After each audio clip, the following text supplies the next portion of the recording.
Hey, did you hear every Murray State team lost this weekend? Oh yeah, April Fool's, right? No, that was 3 days ago. Oh. Anyway, MSU Tonight starts now.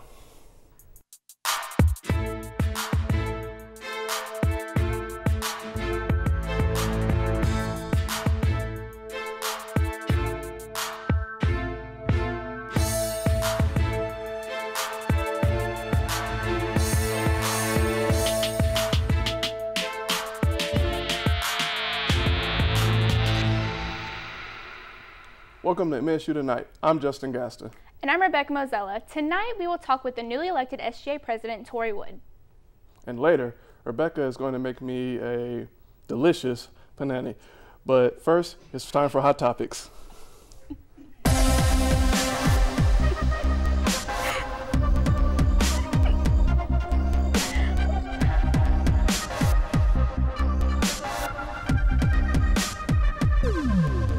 Yesterday, March Madness ended, and with it, college basketball. Gonzaga and North Carolina battled it out last night for the coveted national championship. Both teams battled hard the whole season, but North Carolina was able to hold off Gonzaga 71-65. This is Carolina's 11th national championship game and 6th title in school history. Be ready for next season when the Racers make the tournament. It's the first week of April, and that means it's almost time for the residential colleges to submit their video bids to find out which residential college is the best on campus. Over the past few weeks, the RCC teams of each residential college have been hard at work filming and editing videos depicting all the activities they put on throughout the year. The video bids are due Friday, April 7th, and the winner will be named the #1 residential college of 2017. This year, the NRHH designed for us to talk about videos and movies. So we chose to go with the movie theme of Top Gun. So our entire 5 to 7 minute video this year showcases the different events that we've done throughout the year based on the theme of Top Gun.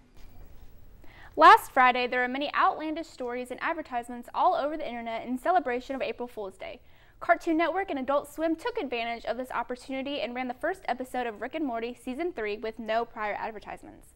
After the cliffhanger finale of Season 2, fans were understandably in disbelief as the new episode aired on the Adult Swim website for the rest of the night. Fans of the show, while happy to see a new episode, will sadly have to wait till summer for the rest of the season to air. A new organization has popped up on campus called NOW, National Organization for Women. NOW is an organization that reaches out to people across the country. Murray State currently has its own NOW affiliate. The NOW affiliate's goal is to educate college students, male and female, on challenges facing women such as equal pay for equal work, informed voting, women in academia, and violence against women.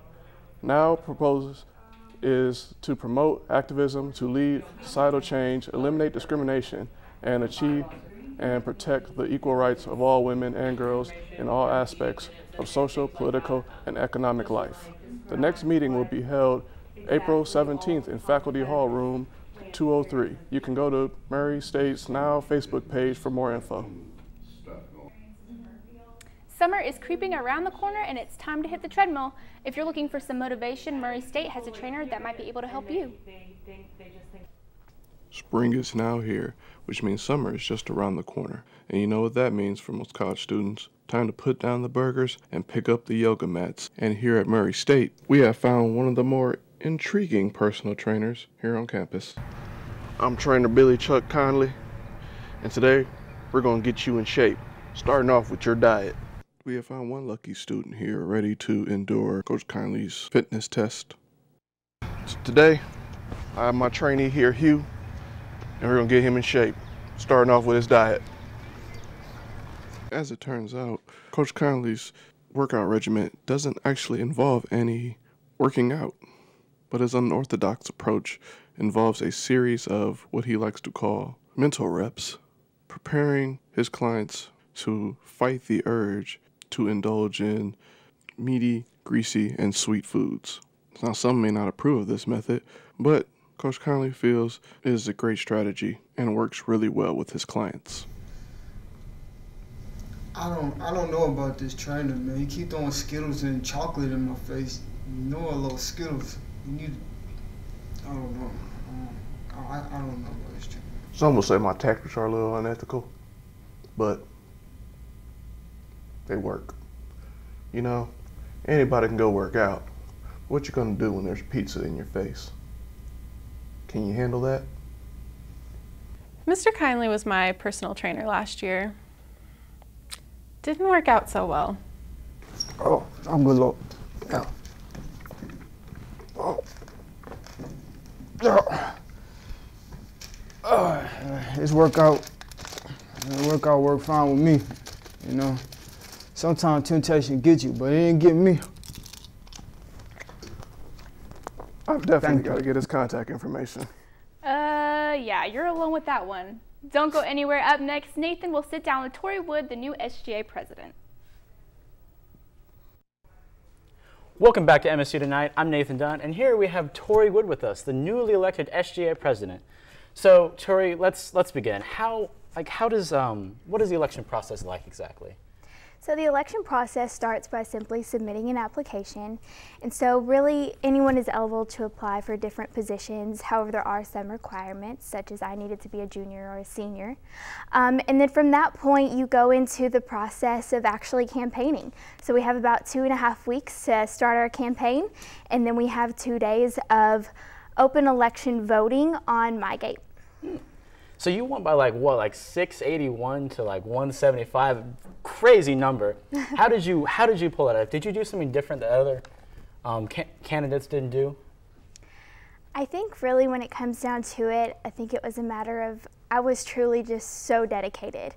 I ran against someone that I am friends with and that I look up to, and I'm grateful to even have the opportunity to campaign against him. But I don't know if it was necessarily a matter of I did anything special or anything different than candidates in the past, but I really think it was just belief in myself and the help of different individuals along the way and my campaign staff and the support. And so all of the different little elements that I contributed with, I think they all added up to being a success. And so, yeah. All right. Were you excited when you won? You were like, oh my gosh, I'm the new SGA president. This is crazy. I don't think it was a moment of, whoa, you know, I wasn't screaming or anything. But it was almost just like a weight off my shoulders. This is something I've wanted for a really long time. And not in the sense of, oh, you know, I want to be SGA president. It was a matter of, I want to be able to be in this position and make changes. I just genuinely want to work for the student body. And when that moment hit, it was like everything paid off, from being a senator to a chief of staff to VP of admin. Everything was worth it, and it all led up to that moment, and it was a huge weight off my shoulders. And the first thing I did was shake Lucas's hand and kind of taking a deep breath, and after that came the tears. But it was a really great moment. Are you a political science major? Are you some in the political field, or are you just like something else you just like decided to just pick this up just for fun? I am actually a public relations major, graphic communications management minor, and so I've definitely never really been into the whole political stance. And I think that's actually a really great thing to point out, is that we are not a politically affiliated organization. And I think sometimes a lot of students think that we are and that our purpose is for that. But really it's a matter of about making change on campus. I have had so many people impact my life in a positive way, and I've seen some of those changes happen through student government. And so when I came as a freshman, I looked into it, and I already was immediately knew that it was something I wanted to be involved with. And so it's a matter of being able to just make positive changes. And so I'm grateful to be able to have that experience. Okay, what are some of the changes you want to implement in the student body exactly? Absolutely. So I think it all starts with kind of my public relations heart. I think we need to be able to properly publicize ourselves. I remember when I wasn't in the organization, and I felt like there's a gap here. You know, we should be one unit, and I want to bridge that gap. And I'm so conscious of the fact that it exists. And so I want to be able to properly market ourselves and to be able to publicize ourselves in a way to have more of a comfortability. I want people to be able to come to me with any issue, whether it's small or it's large. I want to be able to face it, because at the end of the day, the students' fight is my fight. It's not about what I want. It's not about the big changes I personally want to see. It's about what the student body wants and needs. And I simply just want to be that voice, and that's the real change that I hope to advocate for. Okay. Is this going to set you apart from anybody else in the student body, you think? I mean, sorry, former SGA presidents? I have been so fortunate to be on a student government that had a president that was truly incredible. I don't know if I will ever live up to the shoes, you know, that I would need to fill, but I'm hopeful that at the end of it all, I can contribute in some way. I want to be able to have that point where people can put their finger on something and say, Tori Wood did that. And she did it for the student body. And so I've been so fortunate to have good leaders in the past to lead me up to this point. And so I don't think it's anything that I personally just want to stand out, but I just want to be able to fulfill my role and do my duty. Okay, I got one last question for you. Is there anything you want to just share with Murray State, like while you're in office? Anything that you just really want to be remembered for? I simply just want the student body to know that I am genuinely there for them. I take on my actual desk and office in the fall, and I really will have an open door policy. I just want students to be able to come to me because I'm a student. I don't think this university is perfect, even though I do think that it's amazing. But I think that there really is good, positive change that can come from the student body. I believe in the student voice because the administration and the faculty, they're not everywhere. They don't see every inch of campus like we do. And at the end of the day, we all just want this university to be a better place. And I think if the administration heard our voice and heard what we were truly about and wanting to bettering ourselves, they would assist us in that. And I want to be able to be that bridge. I want to be able to bring together the student body and the administration and the entire organization to where we can simply just function better as a whole. So my fight's your fight. Come to me with whatever you need. I truly will advocate for any student that comes my way. All right, well, thank you so much. Well, that's all the time we have for today, but don't go anywhere. We'll be right back because Rebecca will be making some delicious paninis.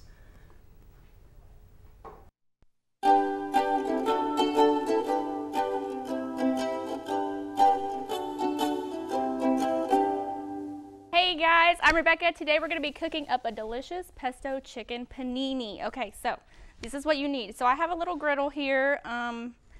It's called Griddler by Cuisinier. I don't know if that's how you say it, but you can probably get these at Walmart. Super easy. You can use like a George Foreman. You can have it in your dorm. Super easy. Okay. Ingredients. Got some provolone cheese. It's been in my fridge about 2 weeks. It's still good. Okay. Got some chicken. You can buy this cooked, so you don't even have to cook it. You just buy it, just warm it up in the microwave or on your griddle. Then we got some bacon, and this actually, it says used by April 3rd, 2017. So it's still good though, don't worry. Some French bread, you can get this at Walmart, like $1, all right. You got a little olive oil cooking spray that we're gonna spray a little bit on our griddle. I have some butter.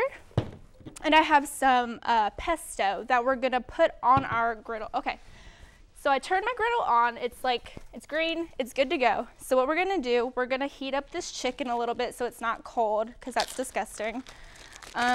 So my hands are clean, question mark? Okay, so we're just gonna put a couple pieces of this on our, wait, first, we gotta spray it though, sorry, right? Okay. Now we're gonna put a little bit of this chicken on here. You don't have to put too much because like our bread's kind of small. So I'm just using like the biggest pieces if I can find. Okay, so yeah, this bread's kind of small. You can use any kind of French bread, Italian bread, whatever. This is $1. You can eat like a whole loaf. That's what I do. I just buy it and eat it because, you know, I'm like Italian and that's what we do. So we're gonna cut like not an inch, not really half an inch, but somewhere in the middle, like 3/4, because it's really just gonna, the griddle's gonna compress it. So you don't even gotta worry. Alrighty, so I got my 2 pieces of bread. They're not really even, but it doesn't matter because like we're professionals, so who even cares? I forgot my tongs, so we're gonna like see how this is going. And like this doesn't have to be perfect. You just want to warm it up mostly, so when you put it in your sandwich, it's not freezing cold. Okay, so what we're gonna do with our bread, we have our butter. So so we're gonna put butter on both pieces of the bread. And that's gonna be like, I don't know, it's just gonna make it like crispy and delicious. It's gonna give it like that golden flavor. It's gonna be so good. And this is like for a snack you can use. This isn't really a meal because I had this for lunch and I was still a little bit hungry. So just like a little snack you can make yourself, and it's not like fast food or anything. So yeah, we're gonna work on that a little bit more. And then I have some pesto, and this is gonna be like your mayonnaise, but this isn't mayonnaise obviously, but it's gonna just give it a little extra flavor. You can use the same knife, just stir it up a little bit because it is like oily. Because pesto is like basil and cheese and pine nuts and oil and all that goodness. And you're just gonna flip these over. You can put it on one side, you can put it on both sides, whatever your heart desires. I really like this stuff, so I'm just gonna put it on both sides because it's really good. It gives it flavor. And you can like add salt and pepper if you really want, because that's just like some extra seasoning. And you just really don't have to be pretty. Okay, so we're gonna take this off the grill because it should be good to go. Just fling it. Okay. Okay, so now what we're gonna do, we're gonna construct the sandwich. So now our cheese is gonna act like our glue. It's gonna hold like our whole sandwich together. Okay, yeah, make sure the butter is gonna go on the grill. So make sure you don't put your cheese on your butter because that's, I mean, I guess you could do it, it's your life, so, you know. Okay, so now with your cheese, see your cheese is like just as big as your bread. So what I'm gonna do, I'm gonna tear it in half, or kind of in half, and I'm gonna put it like closer together. And then I'm gonna put this chicken on here. And this chicken's already seasoned, so you don't even have to worry about it being like bland and stuff. All right, then what I'm gonna do, I'm gonna take this bacon. This bacon's already cooked, so it like lasts forever in your fridge. Like I said, it expired yesterday, but it's gonna be okay. It's okay. Gotta work on that immunity anyway. Now you can add however much of this you want. Like you can go ham on some of this stuff, but just for purposes, I'm just gonna, it's a big piece of cheese. Okay, so then you're gonna put another piece of cheese, act like your other set of glue, put it on there, all right? And then the pesto side goes down. Okay, so now we're gonna bring it over to our griddle. And now as best as you can, this griddle's like weird. You wanna make sure it gets on here nice and even. You can see that. Alrighty. Okay, so now we're gonna let this cook and we're gonna come right back. Justin is gonna be my official taste tester and it's gonna be delicious. I already know, I'm like Emerald Lagasse. Okay, we're gonna see you later. It smells so good. Okay, we're about done here. I'm here with Justin. He's gonna taste test this deliciousness. All right. So what you're really looking for, you want it to get a little golden. I could actually cook it a little longer and it'd be good, but for time purposes, we're gonna go ahead and take it off. And you really want the cheese to melt. That's like the important part. I'm gonna go ahead and turn this off so I don't kill myself. Okay, now we're gonna cut it in half. And it's nice and crispy. Oh yeah, it's hot too. Okay, so I'm gonna let Justin go first because ladies first. So go ahead. If I die while eating this, Mom, I love you. R.I.P. He just manhandled the whole thing. It's like very hot. Yeah. This expired bacon looks good. Not too bad. It looks good. He loves it. I can tell. He's radiating. I taste a hint of expiredness. It's okay. Other than that, Chicken's pretty good though. I seasoned it myself, like I said. Yep. Cooked it myself.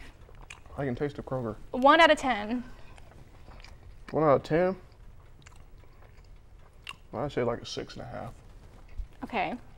Actually, I you know don't what? think so. Keep going. I'm gonna take a second bite. Yeah, do that. I might regrade this.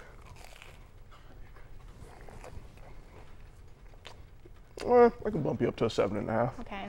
Well, I'm a professional chef. You wanna eat that? Yeah, you can have that. All right, thanks. Okay, well, that's all the time we have for tonight. So, bye, everybody. Thanks for watching, and tune into MSU Tonight every Tuesday night at 5 on MSU TV 11, or visit us at youtube.com/MSU Tonight. Bye. Peace. Is it good? No. It's awful.